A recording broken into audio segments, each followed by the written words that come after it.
Welcome, welcome, welcome, ladies. This is a channel for Black women who want to thrive through decolonized self care. And if you're new to the channel, welcome, welcome, welcome. I am a women's self care and health coach for Black women, and I help Black women live their best healthy life through decolonized self care. And that also means liberating yourself from the altar of other people's expectations. Now, this is not a typical day I go live, but there has been a number of conversations and a number of hard truths as we step into fully into the summer, particularly in light of what's been going on within the country and, upcoming midterm elections that are coming as well. And you're probably wondering, oh, what does that have to do with self care? Well, as the title says, the truth is not always pretty, and it's not always what you want to hear. However, the truth about radical self care, particularly radical self care, also known as decolonized self care, is that when you do the work of decentering and unpacking white supremacy and all the harm it has perpetuated against Black bodies throughout the centuries, particularly Black women, living in the US of A begins to wear and tear on you, your mind, your body, your spirit. And I am going to just speak on those truths because I had a number of conversations offline. I always talk about how I have this tendency to get with other Black women in the health and wellness space. I work in health and wellness, I work in healthcare. So that's kind of par for the course for me. And so we always have discussions, especially in light of what the social political climate how it's impacting us as a collective of Black people, especially Black women in professional spaces and otherwise. The reality is there's a lot going on, and it's not going to change until you make the change.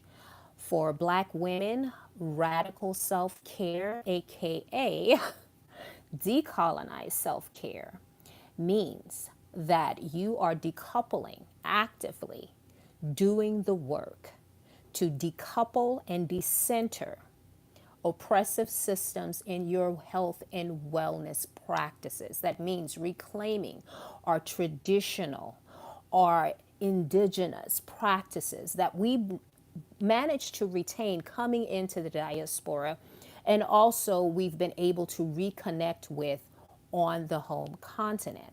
Now, that aside, I want to drive home the fact that I too have had some realizations, and I'm sure for many of us who are having discussions on platforms like Facebook, in specialty groups and other communities that are popping up in order to create safe spaces for us as Black women to heal and thrive and liberate ourselves mentally, physically, and emotionally. Because the reality is, we live in a toxic environment. And when I say toxic, I'm speaking about the oppressive systems that have brutalized Black bodies here in the US and globally. And that's not taught when I say that. I'm including the Caribbean. I'm including every part of the diaspora. I am including the continent as well, because these are realities we are dealing with. We've seen the research on maternal health outcomes here in the US, and it's alarming. But again, if you don't live in Black bodies or non-white bodies, that doesn't seem to be a priority. A lot of Black women are alarmed, especially those of us who work in healthcare, when we see the maternal health outcomes, the crazy statistics about the mortality rates of Black women giving birth black infant mortality. It's crazy when you look at the numbers around the black femicide, also alarming. And you see this as something that is not a concern for the current administration that we are living under. But this is something that many of us, even prior to last year's election, when we were having these conversations before, because if you're a Gen Xer like me, you've seen the trends. And we've all gone through, as Black people, we've all gone through the gaslighting. We've all seen the fact that it seems that every time we as a group make progress forward, not just for us in terms of liberation, in terms of better health care, in terms of all aspects of humanity, what it means to be human, existing in this world, existing here in the US of A, when we're trying to make advancements or the betterment of everyone's health and wellness, we take maybe 4 steps forward and 10 steps back. And depending on the political climate or leadership, if you will, that can look a number of ways. Last year showed us that white supremacy, racism, and all of its children are so entrenched in this country that the work required to do it, it's going to have to come from the people who birthed and created these systems. And that's not us as Black people, as Black women. That is not indigenous people. That is not POC, if you will. It's going to have to be the originators of racism and white supremacy who are going to have to fix this. And so many of us are saying we're tired. We're tired. It's time to reclaim. And radical self-care embraces all of this. It embraces throwing off systems of oppression. It embraces humanity and what that means to be human in a Black body, what that means in terms of reclaiming your health, your wellness through your ancestral practices. Now, I've spoken about our indigenous practices when it comes to and traditional ways of healing as Black women and as Black people. And I've spoken in this in generalities for a reason, because I am a strong proponent and supporter of the fact that when it comes to health and wellness practices, especially as it pertains to us as Black people, these are practices that need to be gate kept. They need to be protected, because you see, the conventional form of self-care is very materialistic. It's very exploitative, and it's built on its foundation of racism, like any other thing in existence in this country. White supremacy and colonization and all systems of oppression are just embedded in that by nature of the people who created it.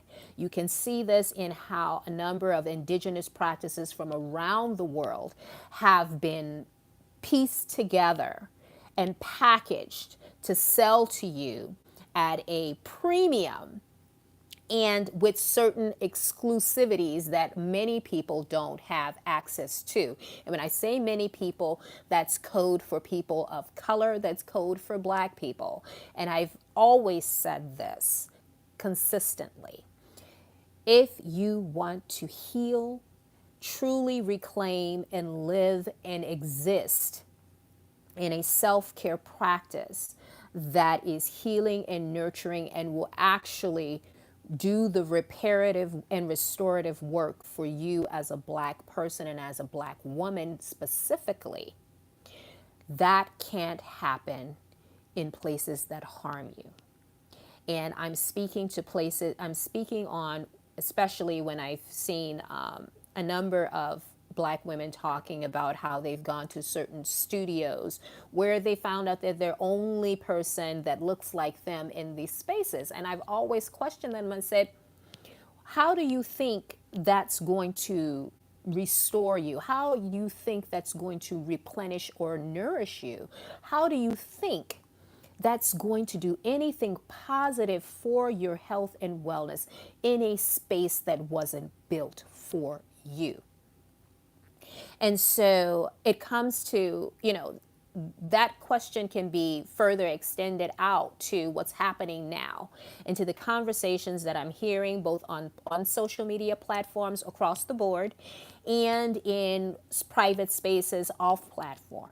And many Black women are saying, the truth is, if I'm going to do this work and if this work is going to take and truly heal and take me to the level of healing and living and thriving that I want to achieve and that were my ancestors' wildest dreams, it doesn't look like it's going to be here. That sounds radical. That's the radical truth. Many of us are going to have to make that calculation as Black women. Some are already making that calculation already. And by and large, radical decolonized self-care, as we practice it, as it's meant to be practiced by us as Black people who are rooted in our ancestors, in the work and lineages of our ancestors from the continent who've been spread all over the diaspora and who have made travel to places around the world to stay, for a better way of living. Many of us have made that calculation that is something you're going to have to do.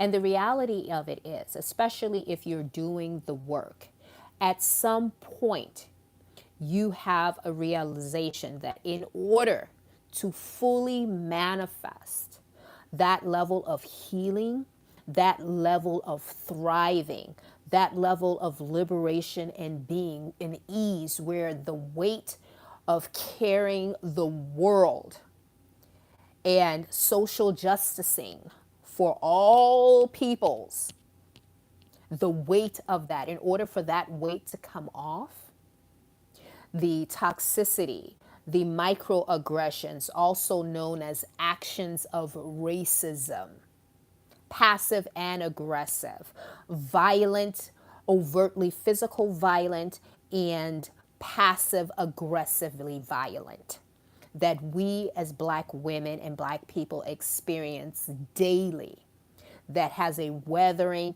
traumatic effect on our bodies and on our genes, that is epigenetic.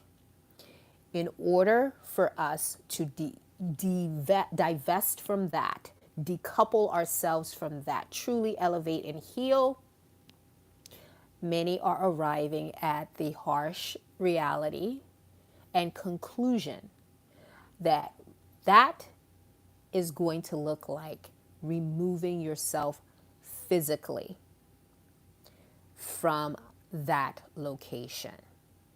For some, it's moving to a state that seems to be more progressive.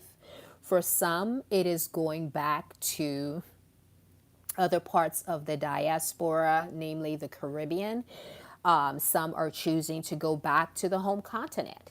Some are choosing to go to Latin America. Some are choosing to actually move to Europe. Yes, anti-Blackness is global. We get that.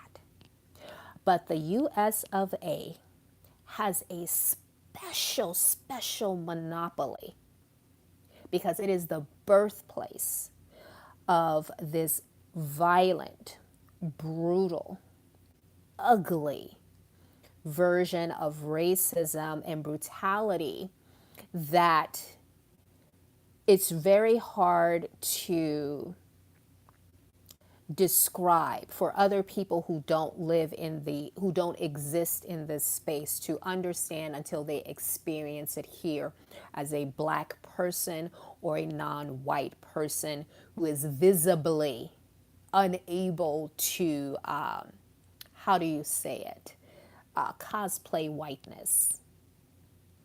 And this is the reality. Now, granted, the work is being done behind the scenes to move and heal forward. But by and large, I don't see this happening in our lifetime. And many of us are already saying, as black people, this isn't our job anymore.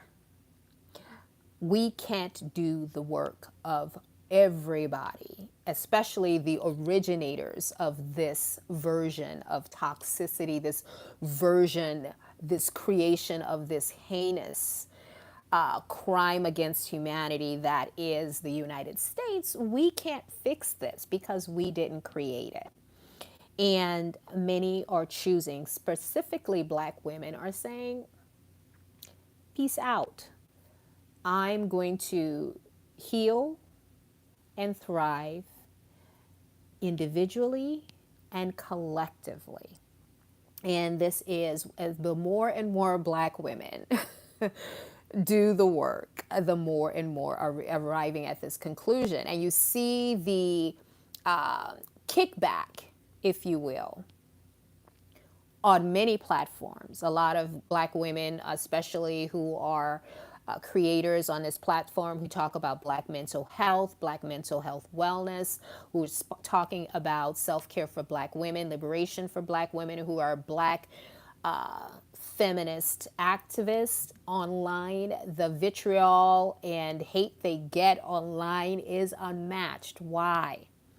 Because when systems of oppression engage with resistance, it's never pretty. And this is why when I had someone online before challenge me and say, oh, self-care is supposed to be soft. It's not aggressive. I'm here to tell you wrong, bitch. It is not. Because in order to achieve, to reclaim, to take back what is yours, you can't ask oppressors politely to give you what they've taken or stolen from you through brutality and in all their other versions of violence. It's just, when you think about it, it's so ridiculous, you have to chuckle, because in every instance when there is resistance to forces and systems of oppression, there's always pushback. And I've said this even when it comes to such things as when it comes to self-care, when I'm speaking to black women and I'm talking about radical self-care, about the establishing of boundaries. When you first begin to set boundaries, you have to do the internal work to shore up your internal strength. You need community around you to support you, women who are also doing the work, because our version, decolonized self-care, is both communal and individual. When you begin to establish boundaries and really shore up those essential parts of you and reclaim what has been given, what has been taken from you, or what you have allowed to be taken from you or exploited in some way, those that benefit from your oppression, from your exploitation, are never going to be happy. They're never going to say, oh, okay, yeah, I know I was exploiting you, and yeah, okay, I'm gonna give it back. No, that never happens. This is one of the reasons why when you listen to activists and specialists who speak on DV, particularly in black spaces, how they always say, and this is, across the board, the most dangerous time for someone who's experiencing DV is when they are trying to leave. Leaving is a boundary. The same applies to the wider discourse or conversation when it comes to decolonized self-care, when it comes to why we as a collective of Black people, by and large, are saying, get someone else to do it. This isn't our work to do. We're going to work on ourselves, work on our communities, heal ourselves, heal our communities, shore up ourselves, shore up our communities, do the work to heal and move us forward as a community, because it seems that this is something, the other stuff, the dismantling of racism and all of its children, is work that's going to need to be done by the originators and creators of that mess. And the same applies when it comes to radical self-care, also known as decolonized self-care. The realization that in a number of instances, in order to be holistic in your practice, in order to fully embody the healing, the traditions, the reclamation process of radical self-care that is our version of self-care as Black women and as people, that reclaims, that reconnects to our ancestral and indigenous lineages and practices and rituals, we, in a number of instances, are going to have to leave the environment that is harming us. And that is why a number of Black women, in a lot of instances, are making this choice. And so my challenge today is to ask you to do the work. To do the work and ask yourself the hard questions. Is, in order for me to heal, to really dig in and do the radical self-care, that the decolonized self-care that is necessary for me to thrive moving forward, is that going to require me to remove myself from place A to place B? And I've also had pushback where people are saying, well, you know, you're speaking from a privilege. This must be something you can do for yourself. There are various ways and strategies for leaving the U.S. There are a number of strategies. People are finding ways to do what is necessary in order to heal themselves, protect themselves, elevate themselves as Black people and as Black women.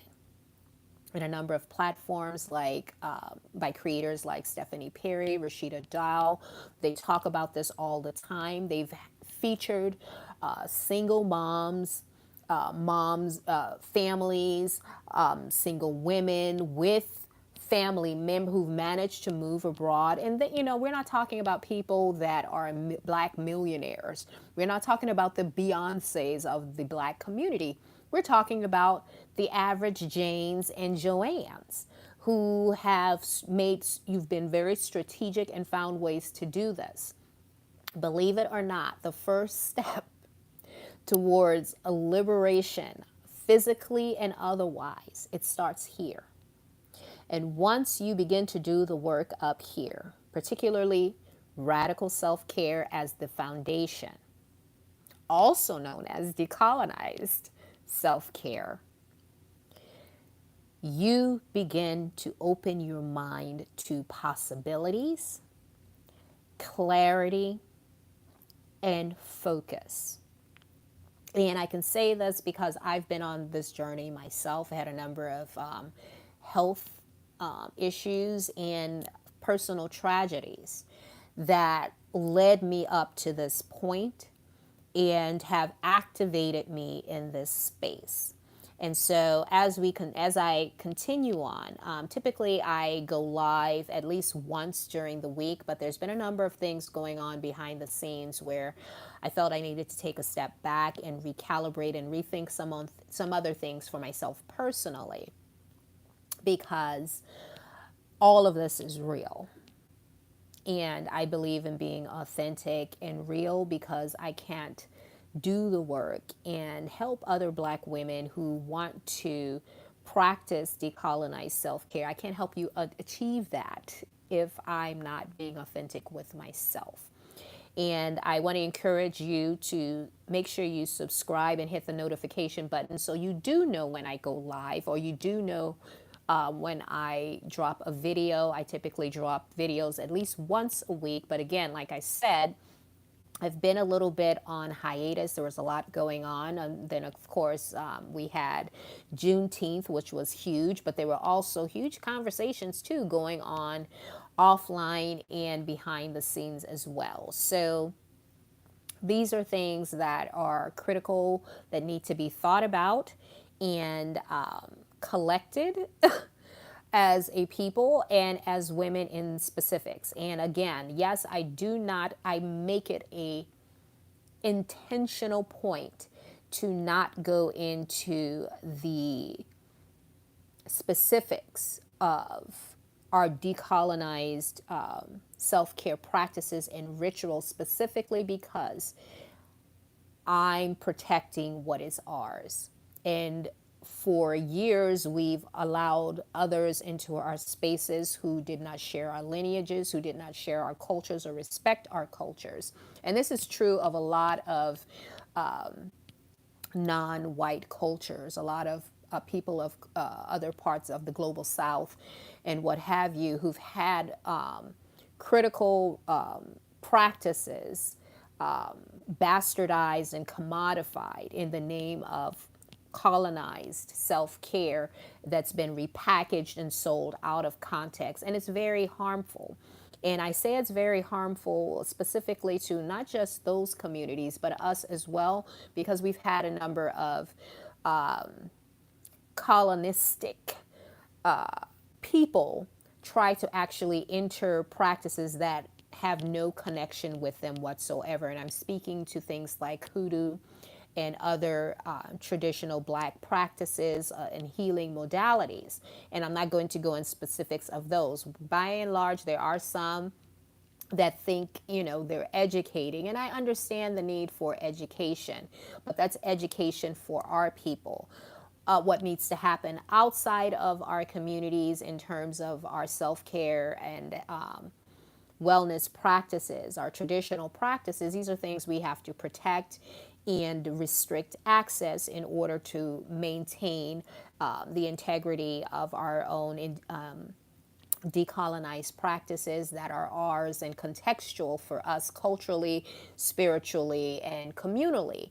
And that's important. And that's true for pretty much every community. You cannot truly benefit from your own practice, from your own healing modalities as a culture if you don't protect it and respect it. And part of that respect comes from restricting access by those who have no connection to those practices. So I just wanted to share that and go live about that and speak on the issue of radical self-care, aka decolonized self-care, and what that's going to look like and what that's looking like right now in a lot of instances, particularly when it comes to Black women and Black people. So till next time, thank you for tuning in. And by all means, I have a number of other videos on my channel. Be sure to go through and follow the community, follow the channel. Till next time, thank you. Bye.